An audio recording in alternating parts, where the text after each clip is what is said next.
Hello, and welcome to Harry Potter and the Methods of Rationality, the podcast. Written by Eliezer Yudkowsky, read by Eneasz Brodsky, based on the works of J.K. Rowling. Chapter 45, Humanism, Part 3. Fawkes' song gently trailed off into nothing. Harry sat up from where he had lain on the winter-blasted grass, Fawkes still perched on his shoulder. There were intakes of breath from all around him. "Harry, are you all right?" said Seamus in a wavering voice. The piece of the phoenix was still in him, and warmth from where Fawkes perched. Warmth spreading out through him, and the memory of the song still alive in the phoenix's presence. There were terrible things that had happened to him, terrible thoughts that had passed through him. He had regained an impossible memory, for all that the Dementor had made him desecrate it. A strange word kept echoing in his mind. And all of that could be put on hold for later, while the phoenix still shone red and gold beneath the setting sun. Fawkes caught at him. "Something I have to do?" Harry said to Fawkes. "What?" Fawkes bobbed its head in the direction of the Dementor. Harry looked at the unseeable horror still in its cage, then back at the phoenix, puzzled. "Mr. Potter?" said Minerva McGonagall's voice from behind him. "Are you all right?" Harry climbed to his feet and turned. Minerva McGonagall was looking at him, looking very worried. Albus Dumbledore beside her was studying him carefully. Phileas Flitwick appeared tremendously relieved, and all the students were just plain staring. "I think so, Professor McGonagall," Harry said calmly. He'd almost said Minerva before managing to stop himself. While Fawkes was on his shoulder, at least, Harry was fine. It might be that he would collapse a moment after Fawkes left, but somehow thoughts like that didn't seem important. "I think I'm okay." There ought to have been cheering, or sighs of relief, or something, but no one seemed to know what to say. No one at all. The piece of the phoenix lingered. Harry turned back. "Hermione?" he said. Everyone with the tiniest smidgen of romance in their hearts held their breath. "I don't really know how to say thank you graciously," Harry said quietly, "any more than I know how to apologize. All I can say is that if you're wondering whether it was the right thing to do, it was." The boy and the girl gazed into each other's eyes. "Sorry about what happens next. If there's anything I can do—" "No," Hermione said back. "there isn't. It's all right, though." Then she turned from Harry and walked away, toward the path that led back to the gates of Hogwarts.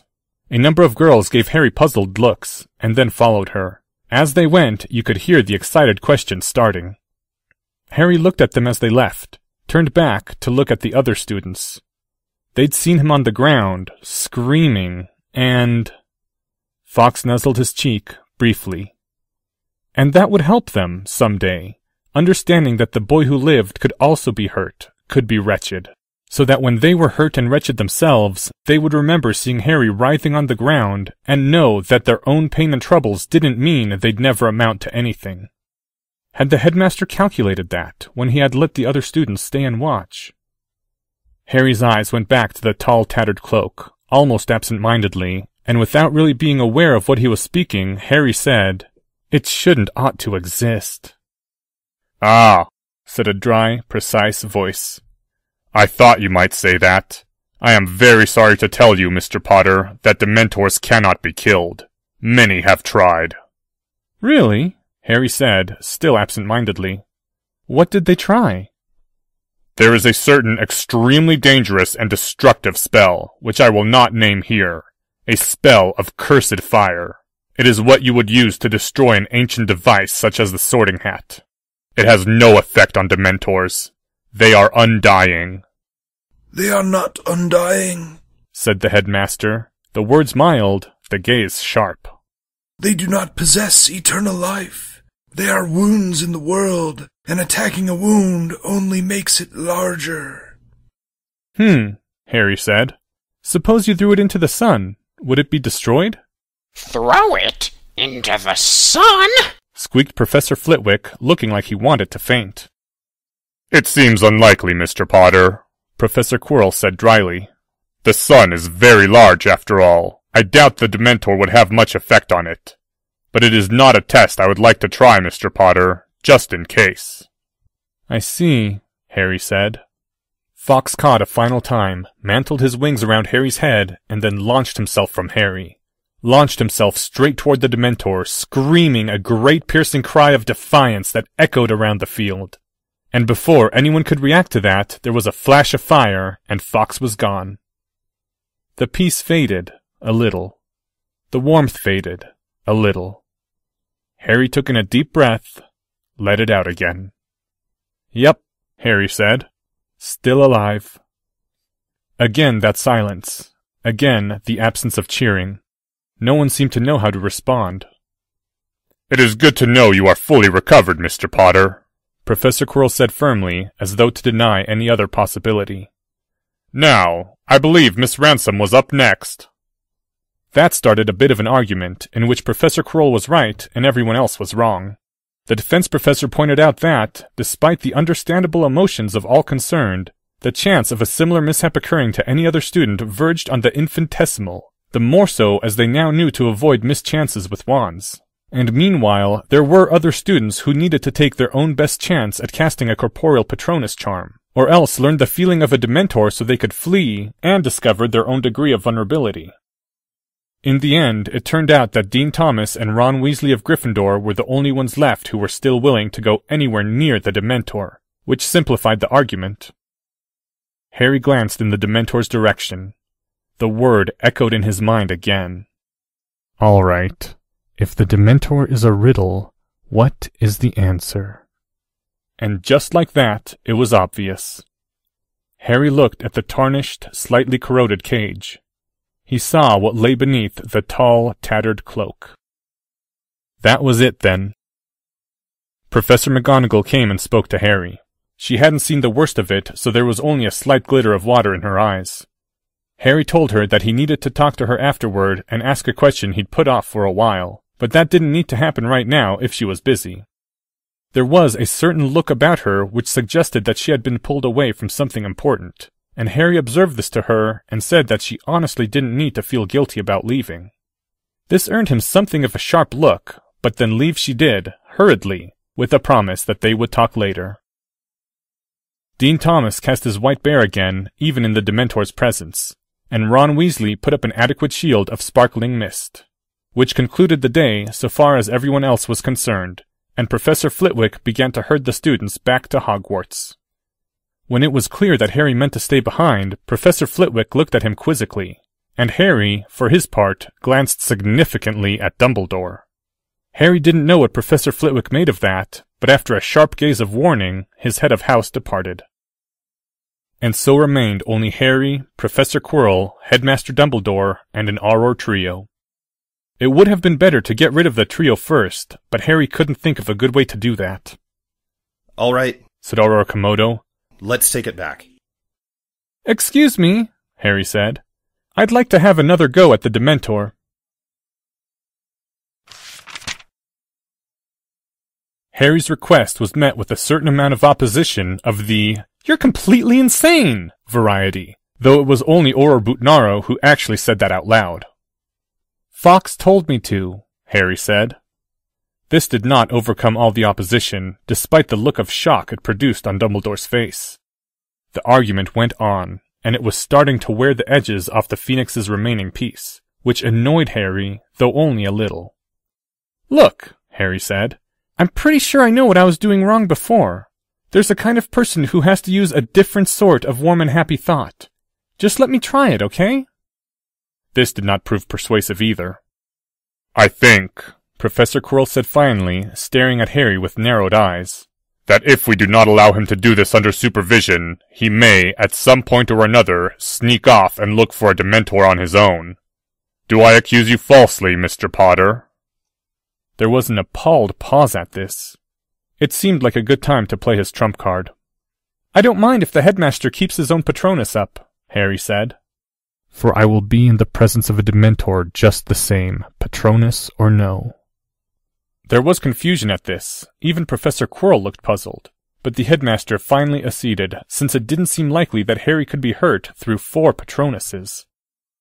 If the Dementor could not reach through your Patronus at some level, Albus Dumbledore, you would not see a naked man painful to look upon. Harry didn't say it out loud, for obvious reasons. And they began to walk toward the Dementor. Headmaster, suppose the Ravenclaw door asked you this riddle. What lies at the center of a Dementor? What would you say? Fear, said the headmaster. It was a simple enough mistake. The Dementor approached, and the fear came over you. The fear hurt. You felt the fear weakening you. You wanted the fear to go away. It was natural to think the fear was the problem. So they'd concluded that the Dementor was a creature of pure fear, that there was nothing there to fear but fear itself, that the Dementor couldn't hurt you if you weren't afraid. But what lies at the center of a Dementor? Fear. What is so horrible that the mind refuses to see it? Fear. What is impossible to kill? Fear. It didn't quite fit once you thought about it. Though it was clear enough why people would be reluctant to look beyond the first answer. People understood fear. People knew what they were supposed to do about fear. So, faced with a Dementor, it wouldn't exactly be comforting to ask, what if the fear is just a side effect, rather than the main problem? They had come very close to the Dementor's cage guarded by 4 Patronuses, when there came sharp intakes of breath from the 3 Aurors and Professor Quirrell. Everyone's faces turned to look at the Dementor, seeming to listen. There was horror on Auror Gorianov's face. Then Professor Quirrell raised his head, his face hard, and spat toward the Dementor. It does not like having its prey taken from it, I suppose, Dumbledore said quietly. Well, if it becomes necessary, Quirinus, there will always be a refuge for you at Hogwarts. What did it say? Said Harry. Every head swung to stare at him. You didn't hear it? Harry shook his head. It said to me, said Professor Quirrell, that it knew me, and that it would hunt me down someday, wherever I tried to hide. His face was rigid, showing no fright. Ah, Harry said. I wouldn't worry about that, Professor Quirrell. It's not like Dementors can actually talk or think. The structure they have is borrowed from your own mind and expectations. Now everyone was giving him very strange looks. The Aurors were glancing nervously at each other, at the Dementor, at Harry. And they stood directly before the Dementor's cage.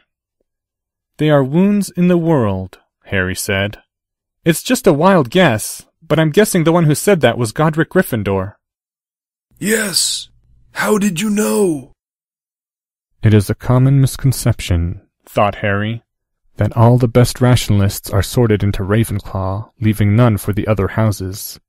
This is not so. Being sorted into Ravenclaw indicates that your strongest virtue is curiosity, wondering and desiring to know the true answer.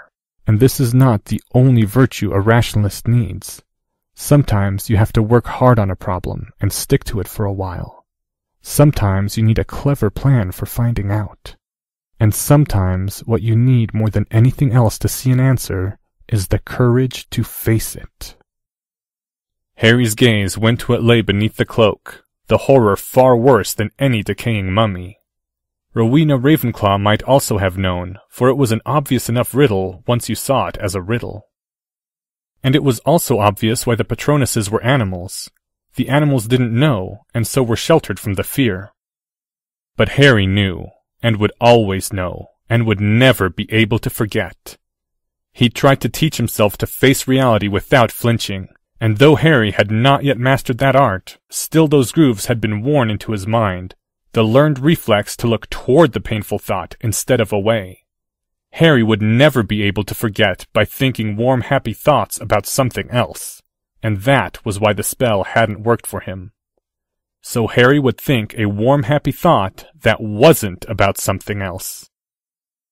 Harry drew forth his wand that Professor Flitwick had returned to him, put his feet into the beginning stance for the Patronus charm. Within his mind, Harry discarded the last remnants of the Peace of the Phoenix, put aside the calm, the dreamlike state, remembered instead Fawkes's piercing cry, and roused himself for battle. called upon all the pieces and elements of himself to awaken, raised up within himself all the strength that the Patronus charm could ever draw upon, to put himself into the right frame of mind for the final warm and happy thought. Remembered all bright things. The books his father had bought him.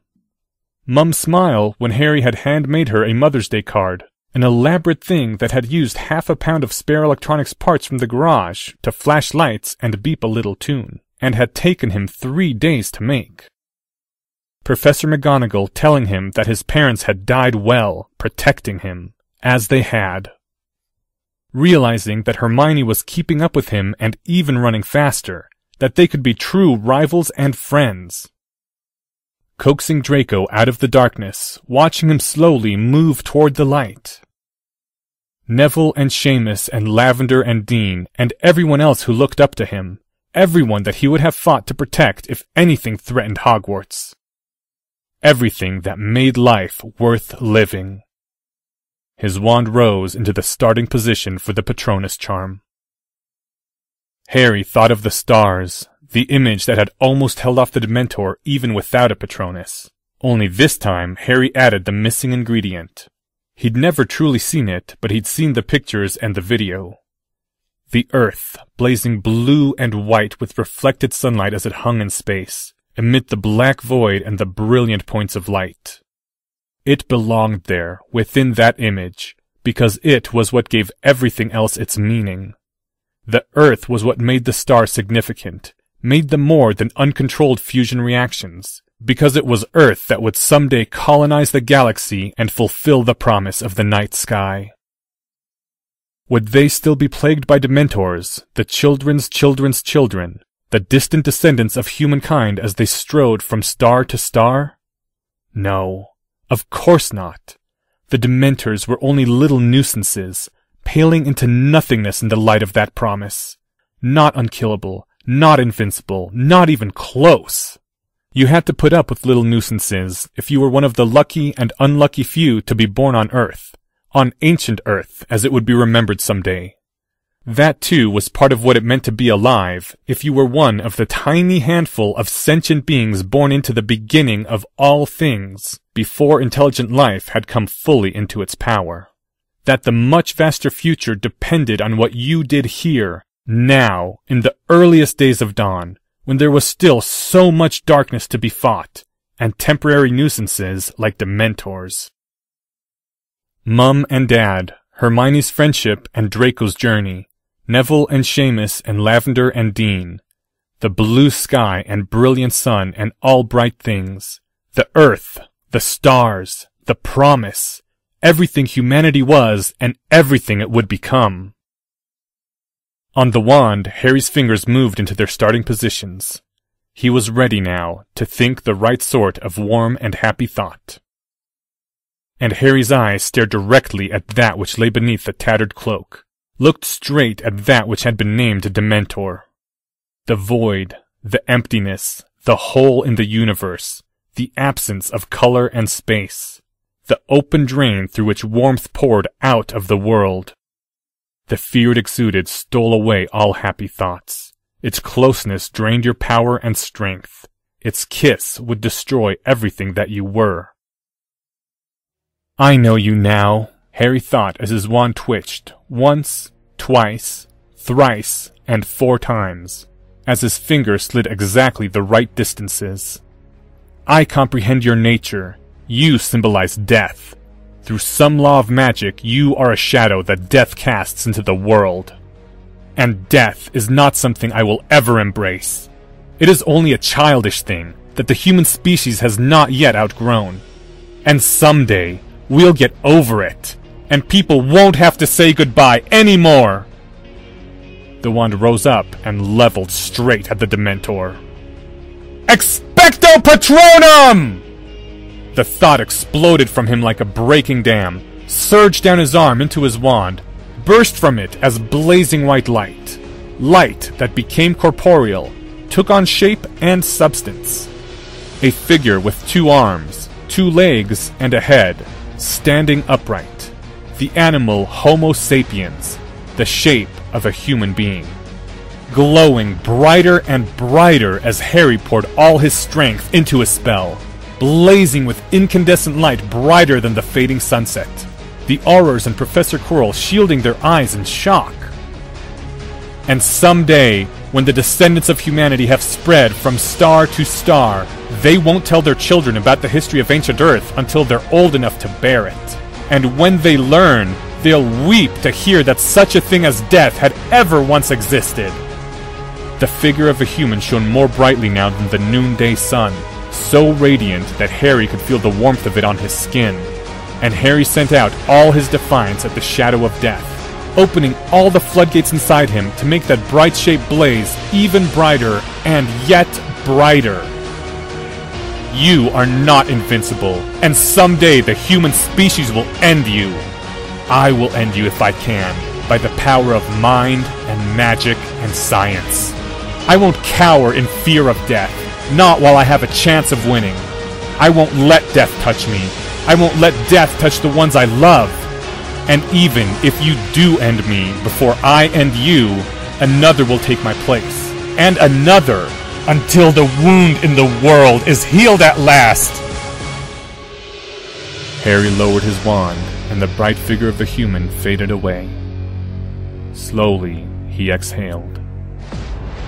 Like waking from a dream, like opening his eyes after sleep, Harry's gaze moved away from the cage. He looked around and saw that everyone was staring at him. Albus Dumbledore was staring at him. Professor Quirrell was staring at him. The Auror trio was staring at him. They were all looking at him like they'd just seen him destroy a Dementor. The tattered cloak lay empty within the cage.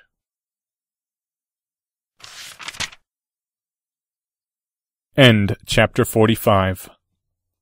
Thank you to the following people: Dumbledore, Drake Walker. Professor Phileas Flitwick. By Francis Whitesell. Aurora Komodo by Dwayne Bradle. Minerva McGonagall, read by Autumn Rachel Dryden. The original text for this chapter can be found at hpmor.com. A link is included in this file's description. Recordings, questions, and comments can be sent to hpmorpodcast@gmail.com. If you enjoyed this podcast, please help spread the word at your social forum of choice. If you're interested in learning more about the art of rationality, please visit lesswrong.com, an online community of aspiring rationalists founded by Eliezer Yudkowsky. Today's music is from 10,000 Days by Tool. Thank you for listening, and come back next week for the continuation of Humanism.